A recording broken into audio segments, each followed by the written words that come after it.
Não chores, meu filho, não chores, que a vida é luta renhida. Viver é lutar. A vida é combate que os fracos abate, que os fortes, os bravos, só pode exaltar. Esse é um trecho, eu já falei aqui várias vezes esse trecho, que é seguidor de sabe. Esse é um trecho da canção do Tamoio, de Gonçalves Dias. Ele fez esse poema, que ele chama de canção, em homenagem ao Tamoio, que era a tribo indígena que estava lutando bravamente pela sobrevivência contra os portugueses, que queriam catequizá-los, tributar, e lógico, a gente sabe todo o histórico de agressão que essa galera trazia. Em nome de Deus. Acordei com isso na cabeça, que vocês sabem que eu tenho esses repertórios, né? Na minha cabeça acontece um negócio, tipo, ontem aconteceu um negócio, e eu me lembrei de um poema de Clarice Lispector. E eu acho importante a gente ter isso. E tava pensando, meu Deus, os meus antepassados, porque se você não sabe, eu sou descendente da tribo Chucuru, Cariri, Palmeira dos Índios, Alagoas. A galera antes estava... Tudo bom.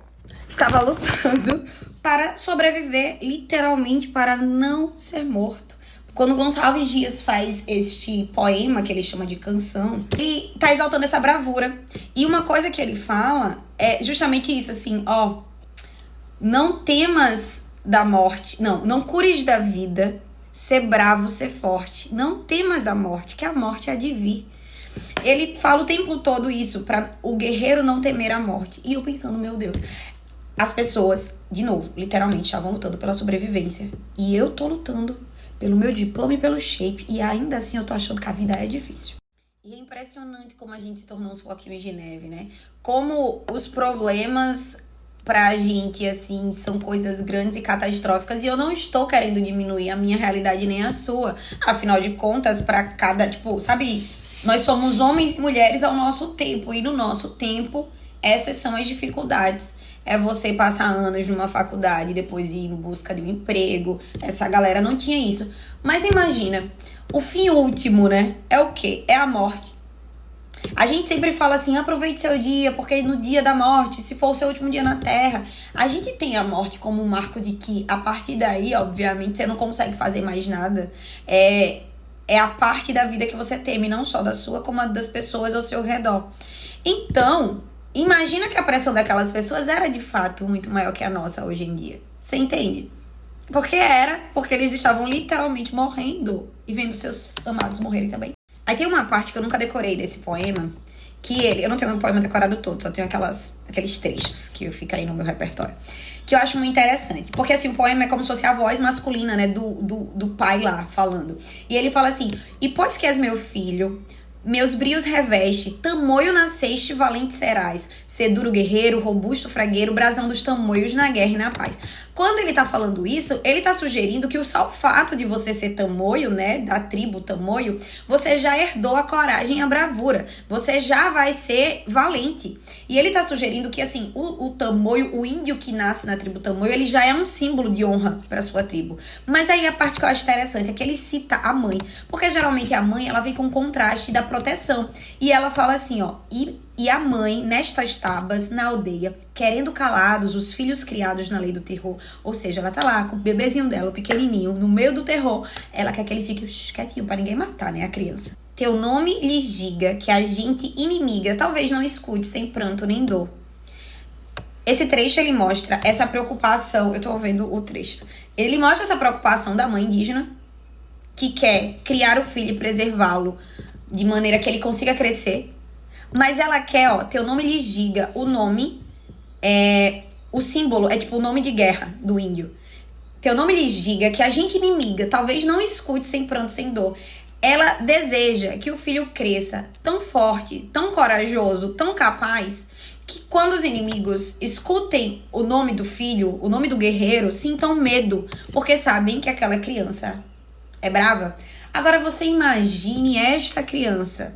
Você acha que se ela se deparasse com você, máquina do tempo, e ela falasse, qual é o seu problema, meu querido? E aí você falasse, minha vida tá uma bosta. Hoje, por exemplo, eu não consegui ir pra academia.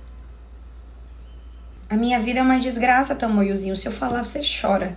Aí o tamoiozinho vai dizer, o quê, meu anjo? Quantas capivaras você teve que matar hoje para poder se alimentar? Teve que se esconder dos inimigos? Tem uma flecha na tua perna? Você perdeu 3 primos na semana passada porque tinha uns branquelos safados tentando invadir aqui o seu território. Você tá tendo que proteger sua mãe e seu pai da morte, tá tentando sobreviver. Aí você diz, tô tentando sobreviver à faculdade, porque a faculdade, meu amor, a gente paga com a alma. Ô, gente, de novo, são outros tempos. E graças a Deus que a gente não tá precisando lutar por esse tipo de sobrevivência. Mas talvez nos falte essa coragem, essa resiliência que as pessoas tinham. Que a gente tá deixando de herdar a bravura, sabe? Dos tambores, a gente tá deixando de herdar. E a gente tá deixando de ser casca grossa pra algumas coisas. E tudo nos fragiliza. Talvez a gente devesse olhar pra vida e até pra outros contextos, porque hoje tem pessoas morrendo. Eu não sei se você conhece o Ministério Portas Abertas. Não é um ministério, é uma organização. Ela toma conta dos cristãos que são perseguidos ao redor do mundo, principalmente estão no Oriente Médio, esses cristãos. E como eu sou evangélica, a gente sempre tem contato. Inclusive, eu tenho amigos que são missionários nesses países, e eu não posso divulgar, mas são pessoas que a gente ajuda. Porque eles são perseguidos. Tipo assim, meu amigo, atearam fogo nele.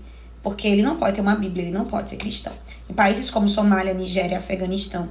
E esse número de cristãos perseguidos, pessoas que morrem todos os dias e são ameaçadas e tentam sobreviver, somos em mais de 200 milhões. Em 2022, eu puxei aqui a estatística.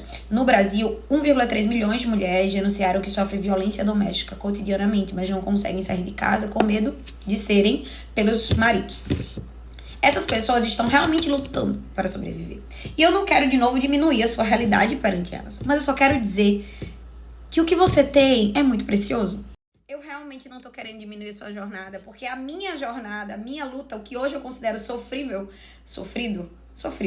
I don't know, tá inteiramente ligado a isso. É ter que conciliar o final de uma faculdade que eu queria só estudar, mas eu tenho que trabalhar porque eu tenho um monte de boleto pra pagar, e chegar em casa ter que arrumar, ainda tô longe da minha família, então eu não tenho nem aquele amparo, aquele aconchego.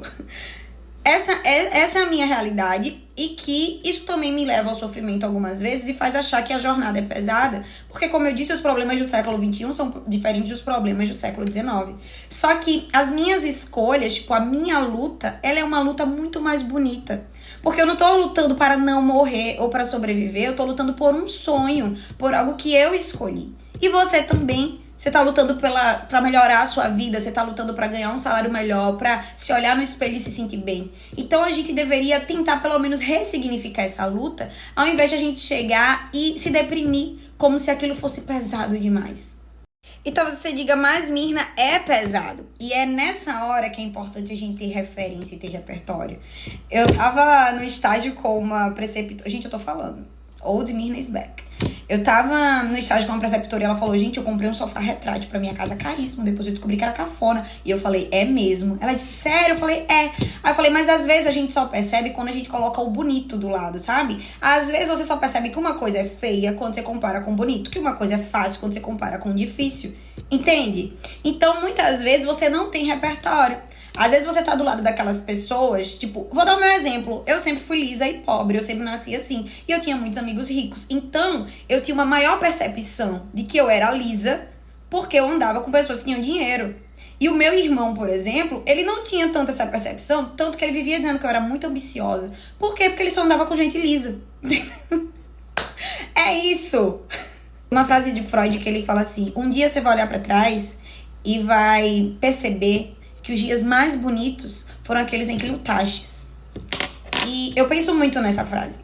Porque nossos dias de luta, eles são cansativos. Imagina se é o guerreiro tão moço e chegou, pô, matei não sei quantos hoje, mas sobrevivi e guardei minha casa. Essas pessoas que estão lutando pra sobreviver, aqueles mais de 200 sequestrados lá pelo Hamas, por exemplo. Essas pessoas, elas só esperam viver, né? Acordar vivo, no outro dia, na manhã. A gente sabe, e aí cada dia vivido ela nem tem garantia de nada. Eu sei que cada dia em que eu estudo, eu tô caminhando pra ser uma profissional melhor. Cada dia que eu venço a minha vontade de procrastinar e vou pro treino e durmo mais cedo, eu tô acrescentando um pouquinho ali pra uma vida melhor, uma vida boa de qualidade. E no dia que eu herdar tudo isso, quando eu olhar pra trás, ver minha descendência, ver uma casa bonita que eu construí, nada disso teria ocorrido se não fossem os meus dias de luta. Tem coisas mais simples, como você focou 1 mês e meio, 2 meses lá no treino, na dieta, se vencendo todos os dias, pegou uma foto antes e depois falou, meu Deus, eu não sabia que 2 meses era capaz de fazer tanta coisa. E aí você percebe, nossa, aqueles dias foram difíceis, mas valeu a pena. E tem coisas como essa foto linda que eu tô postando aqui pra vocês, e que talvez você olhe e diga, ai, que fofo, Mirna, você merece. Mas eu fiz questão de mandar pra várias pessoas no WhatsApp que conhecem o que veio antes dessa foto. Essa foto já é a colheita. E olha que nem chegou no final, não tô com meu diploma ainda, mas já é a colheita de dias que eu lutei. E dias que quando eu estava lá, saindo de casa, 6h20 da manhã, chegando em casa, 11h30 da noite, depois de ter trabalhado, estudado, andado com a mochila nas costas, me pareciam dias difíceis de luta. Eu queria que você lembrasse da canção dos Tamoios para você não esquecer que viver é lutar. Se a nossa vida não tivesse luta, se não tivesse esses contrastes de altos e baixos, de alegria e tristeza, você não conseguiria viver esses próprios sentimentos em sua totalidade. Porque você não entenderia de fato o que é a felicidade se você não soubesse o que é estar triste. Você não conseguiria comemorar tanto aquela aprovação se você não tivesse passado tantos dias sofrendo para conseguir conquistá-lo. E eu realmente não sou de romantizar o sofrimento. Eu não acho que crianças pobres deveriam sofrer tanto para conseguir entrar numa faculdade. Eu não acho que a gente tem que falar assim, ai, que bom, fulano, você passou fome, hoje você é um CEO. Eu acho que ninguém deveria passar por isso. Eu acho que não deveria ser tão sofrido. Mas os contrastes da vida nos dão vida. Então não esqueça, não cures da vida. Essa é a minha frase favorita desse poema. Não cures da vida. Porque quando ele fala não cures da vida, que muitas vezes a gente tenta fugir, anestesiar os problemas da vida, o que sente. Sendo que viver é exatamente isso. Viver é lutar. Ele fala isso várias vezes no poema. Então, não cures da vida, viver é lutar. Se o duro combate, os fracos abate. Os fortes, os bravos, só pode exaltar. Ainda bem que você não tá lutando para não morrer, mas para viver. Você tá lutando para viver. Do jeito que você sonhou, do jeito que você quer. E se hoje você vive numa realidade que você fala, minha, eu só tô vivendo, a vida tá me levando, não necessariamente eu tô no lugar que eu queria estar, você ainda pode refazer suas rotas para ir atrás de sonhos e desejos que você tem dentro de você. Não cure já a vida. Bom dia.